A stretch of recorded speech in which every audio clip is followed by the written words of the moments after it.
everyone, and welcome back to a monthly market update with fellow eXp agents around the state. The summer is flying by, so we want to take a minute to let you know what's going on from Boston to the South Coast to Berkshires, as well as beautiful Cape Cod. Hello, everyone. How are you doing today? Great. Excellent.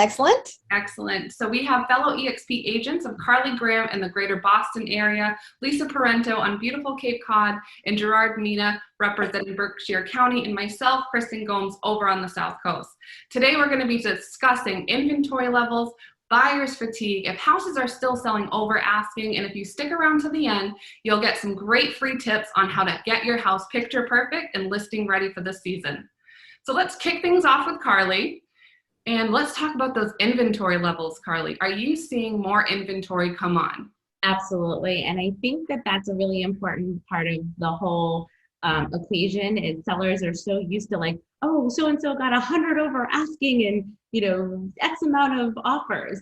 While that's still true and sellers are, sort of have the upper hand, it's really important that sellers understand that not just in their town, but all the surrounding towns, all the towns that are similar in nature that people are looking at, even though maybe the town doesn't have a bunch of homes coming on at 500K for that type of home, they are coming on, sporadically around. So Plainville, for example, always has a little bit of inventory, not a lot, but we have to be cognizant and compare that to Rentham and Norfolk and the surrounding towns. So even though sellers feel like they kind of have a handle on the market, it's super important to have a real estate agent because we are working in all those surrounding markets. And we can tell you the market's starting to soften a little in the sense that there is a lot more inventory. There's a lot more for people to choose from. So we really need to price it accordingly and not get too excited. Because you're still going to make a lot of money probably off of your property, even if you've only been in a couple of years. Mm-hmm. But really important because the inventory is spiking. And I noticed specifically like in West Roxbury, a home that we put on the market that was priced right, completely renovated. We had an open house and we really didn't have the amount of people. I mean, it's summertime. People are down with Lisa in beautiful Cape Cod. So we have to take that into account, the inventory, and then what people are doing the time of year to really make sure that we're pricing it just right and we're getting the activity that we'd like. I absolutely agree. Now, Carly and I are in a primary home market, and Lisa and Gerard are more secondary or vacation homes. So what I'm seeing is inventory levels come on. They have consistently been increasing since April. All the way to July. Now we're into August, and I do expect those inventory levels to continue to rise, but we will see what happens in the fall market itself. How about you and Gerard? Lisa. Really not. We actually continue to have decreases every month. In fact, the last month was, I just pulled our stats this morning. We went year over year from 536 new listings to 436. So that's almost a 20% decrease. Mm-hmm. So we're continuing to have, which is kind of interesting because most people know, hey, if you want to, really, you've got a lot of equity, this would be the time. But it's a lot of that same conversation. Where am I going to go then? So we're seeing more and more homes. In fact, I'm showing one today, luxury, that is still subject to sellers finding suitable housing. So that's becoming a little bit more. And I've got a deal right now that's teetering because that seller has not found a condo yet. And she continues to make offers. And my people don't want to keep looking for something else. We're past P&S. We're way down the road. We're supposed to reevaluate Friday. And everybody's kind of going like this because it had to be in the P&S that we'd reevaluate on 8/15. And she could, in fact, withdraw. So my people are flexible. If we have to go into November, I think it'll be fine. But that's continuing to be more of a, but I think we were also going to talk about buyer activity. Kristen, do you want me to jump into that real quickly? Yes, the open houses. One of the things I've seen at two of my properties, they were both luxury, and both of them we priced very strategically on the very hairy edge of low, right below the next property. One we just closed for over 100,000 over. The other one closed for way more than that. And what I would say is the buyers that came through were very focused. They knew what they wanted. They knew, like in the one case, It was Wellfleet. Well, okay, there's only 20 houses in Wellfleet to begin with. I mean, exaggerating, but if you're looking in Wellfleet, you really want to live in Wellfleet, right? That's, but this other house was West Barnstable. They all wanted to be in West Barnstable. So they wanted the north side. They didn't really want to pay the sandwich taxes, but they wanted, Sandy Neck. They wanted that area. So, we had an open house Saturday and Sunday, long ones, like 11 to 2 or something. And we had, we probably had maybe 8 to 15 groups both days, but it was long hours and they all wanted that specific area. And that was one thing that struck me that I haven't really seen as much. So it just gave me that impression, at least right now, that buyers, if they see something that's checking all the boxes, come hell or high water, they're going to make sure they get out there and take a look at that, and they're also willing to put a ring on it. And they're, they're okay with it not appraising. That's not even a question right now. If they want the house, they're going to, we always have a little softening in the summer because most people are like, I'm not going to show my house. My family's over. I got a million people here, kids, dogs, whatever. Mm-hmm. So I think some of that is happening. But also there's nowhere for people to go. I mean, we're considering selling, right? We can't, it's that catch-22 is continuing to be very, very strong here on the Cape. Yes. And how about you, Gerard? What are you seeing in the Berkshire County? Again, where I am, primarily second home owners, a huge influx from New York City. Things have settled down, although it looks like they're starting to pick up again in New York City. So people have pretty much settled in here. Anything that was for sale has been bought up pretty much. But I do see inventory increasing. In Berkshire County, we have 3 areas. We have North, Central, and South. South County is the most sought after part of the county. That's where we're seeing a decrease in inventory still. The other 2, we're seeing an increase. The strange thing though, or not the strange thing, but last year the days on market were a lot higher, not a lot higher, but definitely noticeably higher than they are now. So people have learned that if they don't act, they have a good chance of losing that. So I think people are really acting a lot quicker than they were a year ago. Buyer fatigue, things are softening here. Again, I'm on the border of New York State, and I'm licensed over here as well. But it's starting to slow down. But again, is it because it's the summertime and people are out vacationing? We'll have to wait and see come this fall. But the market's still pretty active. Don't get me wrong; it's pretty active, but it's definitely slower than it was a year ago.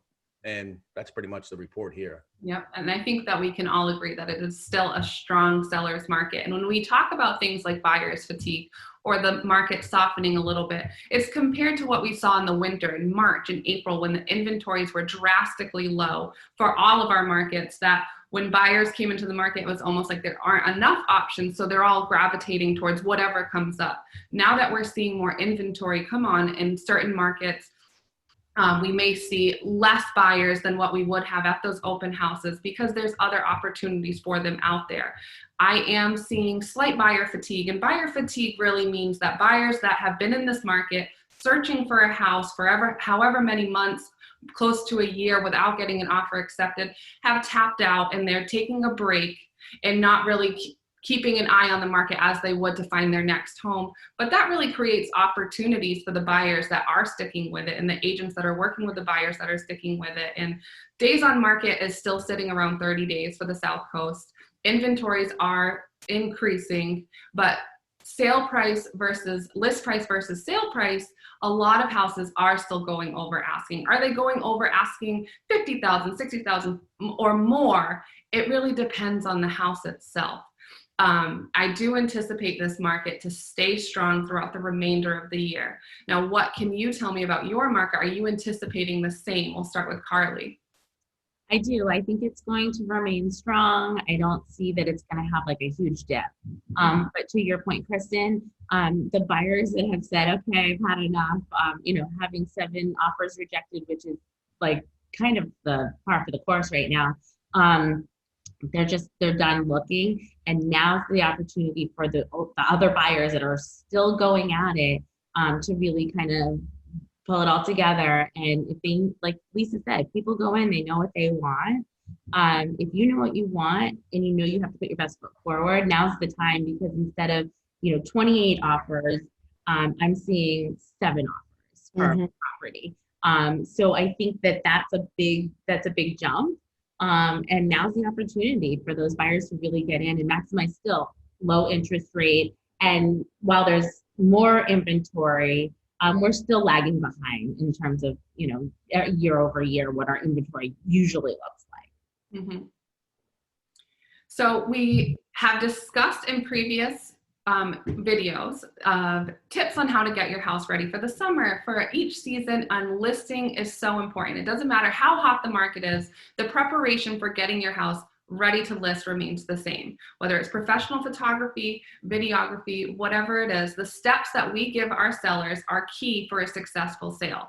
And for the upcoming season for this fall, for landscaping is key for me, that you want to set that expectation right when the buyer sees it, whether it's online or in person. They make a decision within the first 3 seconds of looking at the home. So whatever season you are sprucing up your lawn to reflect, you want to add in, make sure everything is clear, your lawn is cut, the leaves are put away, you break them all up, and just setting that expectation of you are putting your best foot forward to get this home sold. What are some tips that you would give your sellers in the upcoming season? Anyone can answer. Well, the most important, I would agree with you as far as professional photography is a really must. I mean, you could go online and look at different listings and see which is professional, which isn't. Also, curb appeal, huge. One of the things that I always stress, and people don't always take advantage of my advice, is that declutter, declutter, declutter. Less is more, less is better, but everybody's not really going after that. But yeah, it's hard. It's hard to live in a house for so long. But Lisa, please let us know your input. Yeah. Well, once we're under contract, we actually do a room by room market ready plan. Mm-hmm. And we tell our sellers, listen, we're going to give you our very best list of suggestions. And you can tell us, I'm not doing any of that. Or you can tell us, I love 1, 3, and 7. Can you help me with 7? So it will all be up to you, but it's our job to tell you what we would do. And again, this is just lipstick. We're not going to ever recommend replacing the roof, mechanicals, windows. We may get pricing for that, and we probably will if it's end of life, so that we can say, oh no, that roof is $8,000, not $28,000, like your uncle says, So we make sure we have that stuff.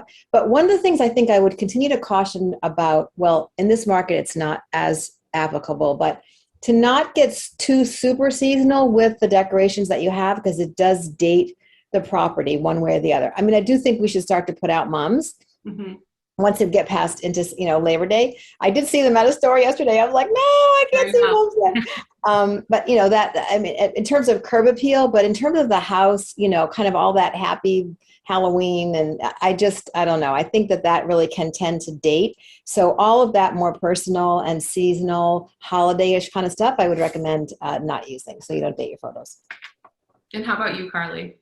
I think that, Lisa, I love how you do a room by room analysis, because sometimes when you address stuff with a seller, it becomes very overwhelming. And I have to say that works well. Listen, guys, you really need to concentrate on the living room and the kitchen. It's just very cluttered, pare it down. And I think that really helps them get it market ready, and it makes it not feel so overwhelming that it's the entire home. So Lisa, I love that room by room. And they can say, okay, yeah, we'll tackle 1 and 5, but not all of them. Right. And I think that's fair.